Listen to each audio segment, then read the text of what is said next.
सभी को हमारा प्रेम पूर्वक नमस्कार। आज से हम एक वर्ल्ड बेस्ट सेलर किताब पढ़ने जा रहे हैं।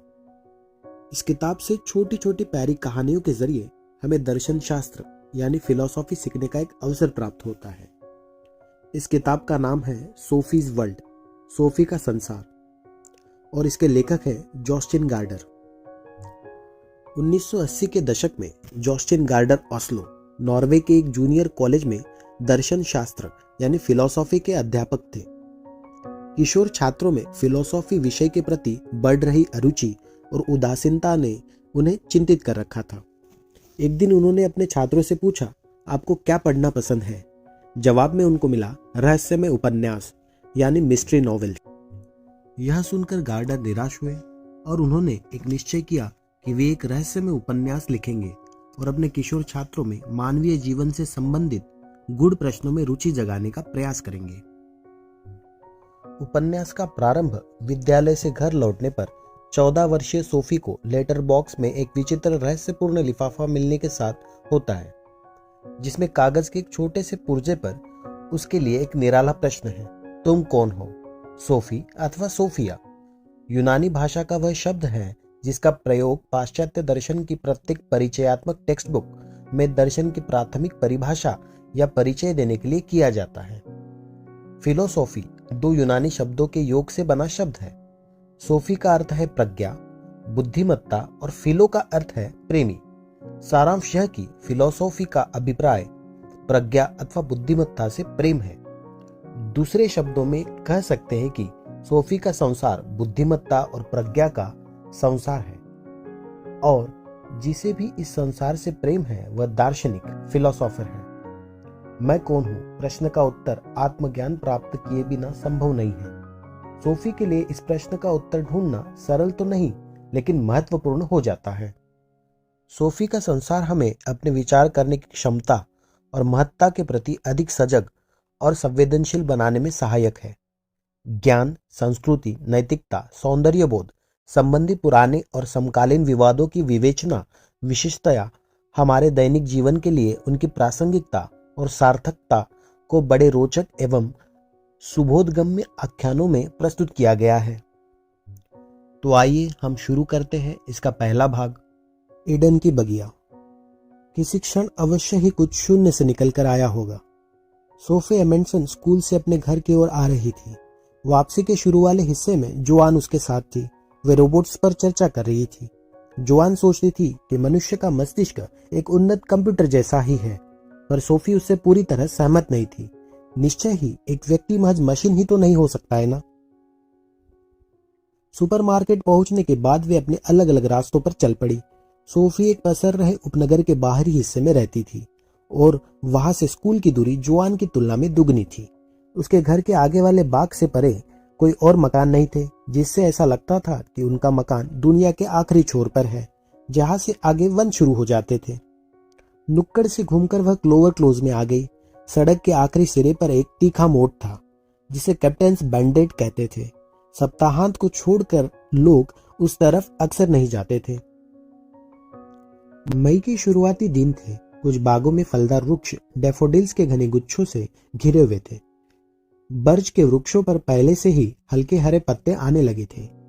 कितनी अद्भुत बात थी कि वर्ष के इस समय न जाने कैसे हर चीज फूट निकलती थी। क्या बात थी कि बर्फ के आखिरी निशान गायब होते और मौसम में हल्का गुनगुनापन आते ही मरी हुई धरती से हरी वनस्पति का विशाल कलेवर बाहर उमड़ पड़ता था। जैसे ही सोफी ने अपने बाग का दरवाजा खोला, उसने मेलबॉक्स में झांका। प्रायः भारी मात्रा में बेकार की डाक होती थी और कुछ बड़े लिफाफे उसकी मां के नाम होते। एक ऐसा ढेर जिसे वह रसोई की मेज पर पटक देती और फिर ऊपर अपने कमरे में होमवर्क शुरू करने के लिए जा पहुंचती। कभी कभी उसके पिता के नाम बैंक से भी कुछ पत्र होते, पर उसके पिता एक साधारण पिता नहीं थे। सोफी के पिता एक बड़े तेलवाहक जहाज के कैप्टन थे और वर्ष का अधिकतर समय बाहर यात्रा पर ही रहते थे।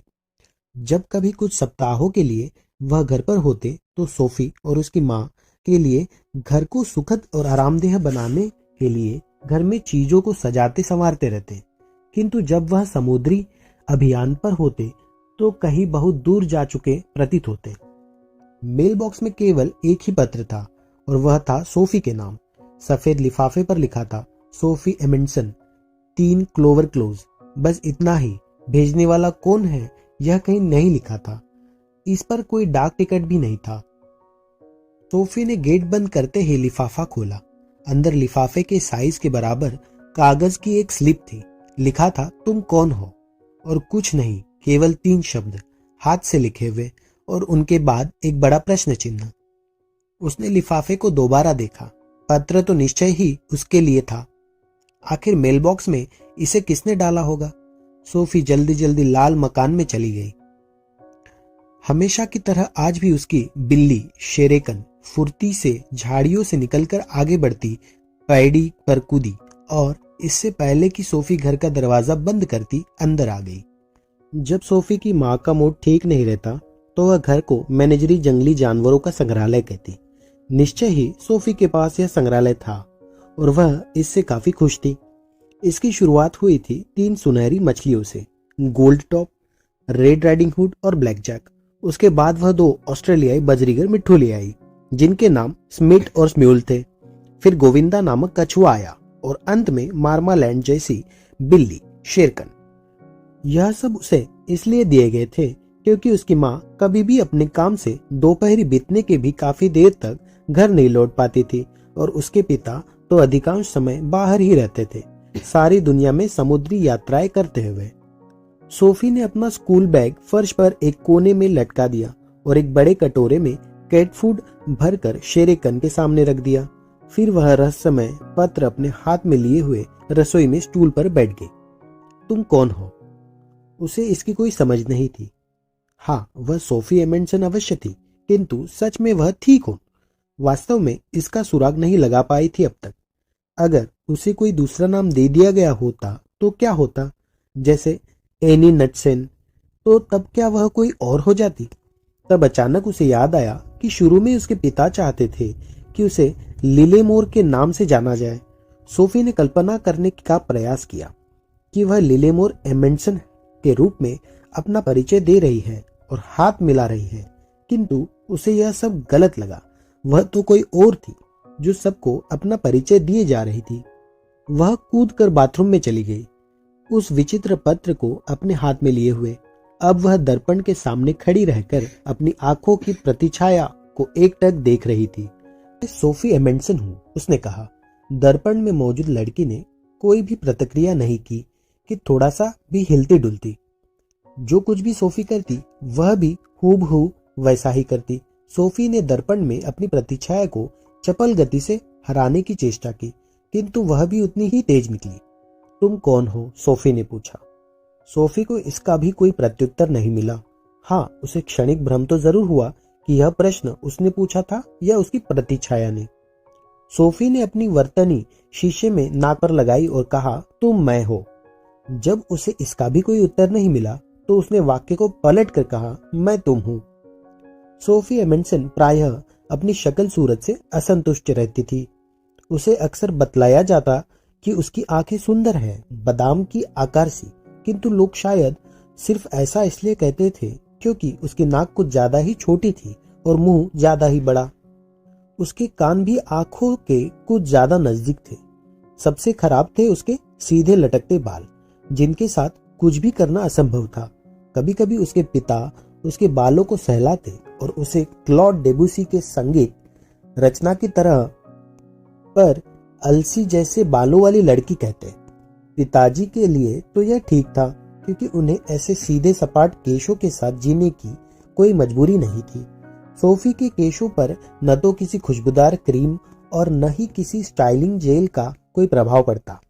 कभी कभी सोफी सोचती कि वह कितनी भद्दी है। कहीं ऐसा तो नहीं कि वह जन्म से ही ऐसी बदशक्ल हो। उसकी माँ सदैव उसे जन्म देते समय हुई अपनी प्रसव पीड़ा का जिक्र करती रहती थी, किंतु क्या उसकी बदसूरती इसी कारण थी? इतना अजीब था कि उसे यह भी नहीं मालूम कि वह असल में कौन थी, और क्या यह अनुचित नहीं था कि उससे इस बारे में कभी भी नहीं पूछा गया कि वह कैसे दिखना चाहती है। उसकी छवि तो बस उस पर मढ़ दी गई थी। वह अपने मित्रों को तो चुन सकती थी, किंतु यह निश्चित था कि उसने स्वयं को खुद नहीं चुना था। उसने तो यह भी नहीं चुना था कि वह एक मानुषी बनेगी। मनुष्य होना क्या है? सोफी ने एक बार फिर से शीशे में खड़ी लड़की पर निगाह डाली। मैं सोचती हूँ अब ऊपर जाकर जीव विज्ञान का होमवर्क करूंगी, उसने लगभग क्षमा याचना के भाव से कहा। पर बाहर हॉल में आई तो फिर सोचने लगी, नहीं, इससे तो बेहतर होगा कि मैं बाग में जाऊं। Kitty kitty kitty. सोफी ने बिल्ली को भगाकर दरवाजे की पैड़ियों पर निकाल दिया और बाहर का दरवाजा बंद कर दिया।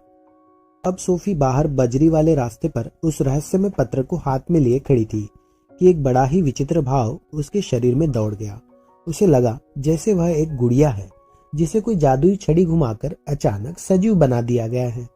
क्या यह अद्भुत नहीं था कि ठीक इस पल वह इस दुनिया में मौजूद है, आश्चर्यजनक जोखिमपूर्ण संसार में इधर उधर घूमते हुए। शेरेकन कैंक्रिले रास्ते को हल्के से फुदक कर पार कर गई और लाल करांट की घनी झाड़ियों में जा छुपी। सफेद मूंछों जैसे बालों से लेकर हिलती पूंछ तक प्राणवान ऊर्जा से भरी हुई एक चपल छरहरी बिल्ली यहाँ बाग में थी, पर उसके मन में सोफी जैसे विचार नहीं थे। जैसे ही सोफी ने अपने जिंदा होने के बारे में सोचना शुरू किया, तुरंत ही उसके मन में यह भी आया कि वह सदैव जीवित नहीं रहेगी। अभी मैं दुनिया में मौजूद हूँ, उसने सोचा, किंतु एक दिन तो मैं यहाँ से चली जाऊंगी। क्या मृत्यु के बाद जीवन है? यह एक अन्य प्रश्न था जिसके विषय में बिल्ली अपनी अनभिज्ञता में प्रसन्न थी। सोफी की दादी माँ का देहांत हुए कोई ज्यादा समय नहीं हुआ था। 6 महीने से अधिक समय तक सोफी उन्हें हर रोज याद किया करती थी। कितना अनुचित है कि जीवन को समाप्त होना ही पड़ता है। सोफी कैंक्रिले रास्ते पर सोचते हुए खड़ी थी। अपने जीवित होने को लेकर उसने और भी जोर से सोचने की चेष्टा की ताकि भूल सके कि वह सदैव जीवित नहीं रहेगी, किंतु यह असंभव था। जैसे ही वह अपने जीवित होने के एहसास पर ध्यान एकाग्र करती, उसी क्षण अपने मरने की बात भी दिमाग में आ जाती। दूसरी तरह से सोचने की कोशिश करने पर भी वैसा ही हुआ। एक दिन वह मर जाएगी, इस बारे में तीव्रता से सोचने पर ही वह अभी अपने जीवित होने की अद्भुत सुंदरता और अच्छाई का भरपूर आनंद महसूस कर सकती थी। यह अनुभूति एक सिक्के के 2 पहलुओं जैसी थी, जैसे वह बराबर उलट पुलट रही थी, और जैसे ही सिक्के का एक पहलू बड़ा और ज्यादा सफेद होता, वैसे ही दूसरा पहलू भी उतना ही बड़ा और साफ नजर आने लगता। उसे लगा कि जीवित होने का अनुभव आप यह महसूस किए बिना नहीं कर सकते कि आपको मरना है। यह महसूस करना कि आपको मर जाना है तब तक नामुमकिन है जब तक आप यह न सोचें कि जीवित होना कितना अद्भुत है, कितना अविश्वसनीय रूप से विस्मयकारी है। सोफी को याद आया कि दादी माँ ने भी उस दिन कुछ ऐसा ही कहा था जब डॉक्टर ने उन्हें बताया था कि वह बीमार है। मैंने आज से पहले यह कभी महसूस नहीं किया कि जीवन कितना अद्भुत है, दादी ने कहा था। कैसी विडंबना है यह समझने के लिए कि जीवित रहना कैसा सुंदर उपहार है। लोगों को बीमार होना पड़ता है और फिर उन्हें अपने मेल बॉक्स में एक रहस्यमय पत्र को प्राप्त करना होता है। शायद उसे जाकर देखना चाहिए कि कोई और पत्र तो नहीं आए हैं। सोफी जल्दी जल्दी गेट के पास गई और हरे रंग के मेल बॉक्स में झांका। यह देखकर वह चौंक गई कि उसमें एक सफेद लिफाफा और पड़ा था, बिल्कुल पहले जैसा। किंतु जब उसने पहला लिफाफा निकाला था, जब तो मेल बॉक्स बिल्कुल खाली हो गया था। इस लिफाफे पर भी उसका नाम लिखा था। उसने उसे फाड़कर खोल लिया और अंदर से एक कागज निकाला। यह भी बिल्कुल पहले वाले साइज का था। दुनिया कहाँ से आई? इस कागज पर लिखा था। मुझे नहीं मालूम, सोफी ने सोचा। सच तो यह है, इस बारे में कोई कुछ भी नहीं जानता। फिर भी उसे लगा कि यह प्रश्न उचित ही था। उसने अपने जीवन में पहली बार अनुभव किया कि कम से कम यह पूछे बिना कि दुनिया कहाँ से आई, दुनिया में रहना उपयुक्त नहीं है। इन रहस्यमय पत्रों से सोफी का दिमाग चकराने लगा। उसने फैसला किया कि वह अपनी मांद में जाकर बैठेगी। मांद सोफी की छिपने की सबसे अधिक गुप्त जगह थी। जब वह बहुत गुस्से में होती या बहुत दुखी होती या फिर अत्यंत प्रसन्न होती थी तो वह आकर इसी जगह छिप जाती थी। आज तो वह पूरी तरह दिग्भ्रमित थी। लाल मकान के चारों ओर बहुत बड़ा बाग था। उसमें बहुत सी फूलों की क्यारियां, फलों की झाड़ियां, विभिन्न प्रकार के फलों के वृक्ष, एक लंबा चौड़ा लॉन था जिसमें एक झूला और एक समर हाउस था जिसे दादाजी ने दादी माँ के लिए बनवाया था। यह उन दिनों की बात है जब उनकी पहली बच्ची जन्म के कुछ सप्ताहों के अंदर ही चल बसी थी। उस बच्ची का नाम मेरी था। उसकी कब्र के पत्थर पर यह शब्द लिखे थे, छोटी मेरी हमारे पास आई, हमारा अभिवादन किया और फिर चली गई। बाग के कोने में रस भरी की झाड़ियों के पीछे एक घना झुरमुट था, जहां न फूल लगते थे और न ही बेरिया। वास्तव में वह एक पुरानी बाड़ थी जो किसी समय बाग की बाउंड्री के रूप में लगाई गई थी, पर क्योंकि इसे पिछले 20 वर्षों से काटा छाटा नहीं गया था, यह बढ़ती बढ़ती इतनी घनी और उलझ गई थी कि कुछ भी इसके आर पार नहीं जा सकता था। दादी माँ कहा करती थी कि पिछले युद्ध के दौरान इसी झाड़ी के कारण लोमड़ियों के लिए चूजे उठा ले जाना बेहद कठिन हो गया था, जबकि वे बाग में खुले घूमते थे। सोफी को छोड़कर बाकी सबके लिए यह झाड़ी उतनी ही बेकार थी जितना बाग के दूसरे छोर पर खरगोशों का बाड़ा। किंतु ऐसा इसलिए था कि कोई भी सोफी का गोपनीय भेद जानता नहीं था। सोफी को झाड़ियों में बने छोटे से छेद की बहुत पहले से जानकारी थी। वह रेंगती हुई छेद के पार निकली तो झाड़ियों के बीच बनी एक बड़ी खोखर में जहां पहुंची। यह जगह एक छोटी मांद जैसी थी। वह निश्चिंत थी कि यहां से कोई भी नहीं ढूंढ सकेगा। दोनों लिफाफों को हाथ में थामे सोफी बाग में दौड़ती गई। फिर हाथों और पांवों के बल घुटनियों चलती वह झाड़ियों में घुस गई। इस गुप्त मांद में इतनी जगह थी कि सोफी उसमें सीधी खड़ी हो सकती थी, किंतु आज वह टेढ़ी मेढ़ी जड़ों के एक ढेर पर बैठ गई। वहां बैठकर वह पत्तों और टहनियों के बीच बने छोटे छोटे छिद्रों से बाहर देख सकती थी। हालांकि कोई भी छेद किसी छोटे सिक्के से बड़ा नहीं था, फिर भी वह सारे बाग पर अच्छी नजर रख सकती थी। जब वह छोटी थी तो उसे वहां पेड़ों के बीच उसे ढूंढते फिरते से माता पिता को देखने में बड़ा मजा आता था। उसके लिए यह एक खेल था। सोफी सदा ही यह सोचती थी कि यह बाग एक अलग ही दुनिया है। जब भी वह बाइबल में ईडन की बगिया की बात सुनती तो उसे लगता कि यह गुप्त स्थान भी वैसा ही है जहां बैठकर वह छोटे से स्वर्ग का सर्वेक्षण कर रही है। दुनिया का निर्माण कैसे हुआ, इस बारे में वह कुछ भी नहीं जानती थी। सोफी को इतना मालूम था कि धरती अंतरिक्ष में एक छोटा सा ग्रह है, लेकिन अंतरिक्ष कहां से आया? ऐसा संभव था कि अंतरिक्ष सदा से ही रहा हो। इस सूरत में उसे यह पता लगाने की जरूरत नहीं है कि यह कहां से आया। पर क्या कोई चीज हमेशा से ही होती है और हमेशा ही बनी रह सकती है? उसके मन की गहराई में इस विचार के विरोध का भी कोई आधार था। निश्चय ही दुनिया में मौजूद हर चीज का आरंभ कभी न कभी तो हुआ ही होगा। इसलिए अंतरिक्ष भी संभवतया किसी समय किसी दूसरी चीज से बनाया गया होगा। किंतु यदि अंतरिक्ष किसी दूसरी चीज से बना तो वह दूसरी चीज भी किसी अन्य चीज से बननी चाहिए। सोफी ने महसूस किया कि वह मूल समस्या को सिर्फ टालती जा रही है। किसी बिंदु पर कोई चीज शून्य से बनी होनी चाहिए। क्या यह बात उस असंभव विचार की तरह नहीं है कि इस संसार का अस्तित्व सदा से रहा है बिना किसी प्रारंभ के? उन्होंने स्कूल में सीखा था कि ईश्वर ने दुनिया को बनाया है। सोफी ने स्वयं को सांत्वना देने का प्रयास किया कि संभवतः यह इस समस्या का सबसे बढ़िया समाधान है, किंतु उसने फिर से सोचना शुरू कर दिया। वह यह तो स्वीकार कर सकती थी कि ईश्वर ने अंतरिक्ष बनाया, किंतु फिर स्वयं ईश्वर कहां से आया? क्या उसने स्वयं को शून्य से बनाया था? एक बार फिर उसके मन की गहराई में कुछ था जो इस विचार का विरोध कर रहा था।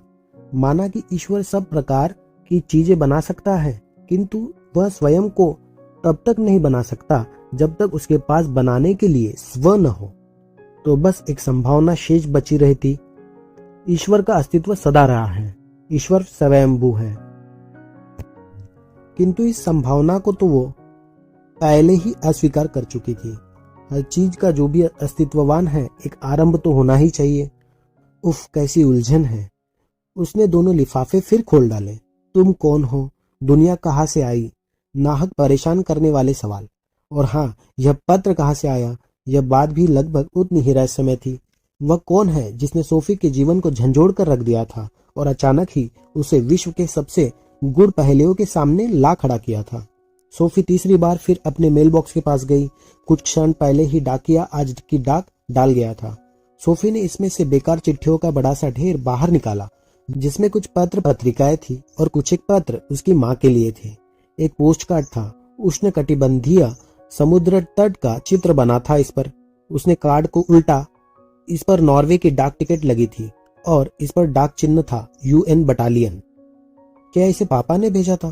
किंतु वह तो इस समय एकदम किसी दूसरी जगह पर थे और राइटिंग भी उनकी नहीं थी। जब सोफी ने देखा कि पोस्टकार्ड पर लिखा है हिल्डे मोलर नैग मार्फत सोफी एमेंडसन 3 क्लोवर क्लोज, तो उसकी नब्ज तेज चलने लगी। बाकी पता बिल्कुल सही था, कार्ड पर लिखा था, प्रिय हिल्डे, 15वें जन्मदिन की शुभकामनाएं। मुझे भरोसा है तुम यह समझ जाओगी कि मैं तुम्हें ऐसा उपहार देना चाहता हूं जो तुम्हारे बड़े होने में मदद करेगा। इस कार्ड को सोफी की मार्फत भेजने के लिए क्षमा करना। यह सबसे आसान तरीका था पिता की ओर से प्यार। सोफी दौड़ती हुई वापस मकान में पहुंची और रसोई में चली गई। उसके दिमाग में गहन उथल पुथल हो रही थी। यह हिल्डे कौन थी जिसका 15वां जन्मदिन उसके अपने जन्मदिन से 1 महीने पहले पड़ रहा था। टेलीफोन डायरेक्टरी निकाली। मोलर नाम के बहुत सारे आदमी थे और कई नैग नाम के भी, किंतु पूरी डायरेक्टरी में मोलर नैग के नाम से कोई नहीं था। उसने रहस्यमय कार्ड को दोबारा ध्यान से देखा। कार्ड तो सही लगता था, इस पर टिकट भी लगा था और डाक खाने की मुहर भी थी। आखिर कोई पिता अपनी बेटी के जन्मदिन की बधाई का कार्ड सोफी के पते पर क्यों भेजेगा, जबकि कार्ड किसी दूसरे पते पर जाना चाहिए था। किस तरह एक पिता जानबूझकर उसके जन्मदिन का कार्ड दूसरी जगह भेजकर अपनी बेटी को धोखा देना चाहेगा? यह सबसे आसान तरीका कैसे हो सकता है? और सबसे बड़ी बात यह थी कि वह हिल्डे नाम की लड़की का पता कैसे लगा पाएगी। सोफी के सामने चिंता करने के लिए अब एक और समस्या खड़ी हो गई थी। उसने अपने गड्ढमड्ढ विचारों को व्यवस्थित करने की कोशिश की। आज तीसरे पहर 2 घंटों की छोटी समयावधि में उसके सामने 3 उलझनें परोस दी गई थी। पहली समस्या थी, वे 2 सफेद लिफाफे उसके मेल बॉक्स में किसने रखे। दूसरी पहेली, वे कठिन प्रश्न थे जो इन लिफाफों में रखे कागजों में लिखे थे। तीसरी परेशानी थी, यह हिल्डे मोलर नैग कौन हो सकती है और उसका जन्मदिन बधाई कार्ड सोफी को नॉर्वे से क्यों भेजा गया है। उसे विश्वास था कि यह तीनों समस्याएं किसी न किसी रूप में आपस में जुड़ी हुई है। ऐसा होना ही चाहिए, क्योंकि आज तक तो वह पक्की तरह से एक साधारण जीवन ही जीती आ रही थी।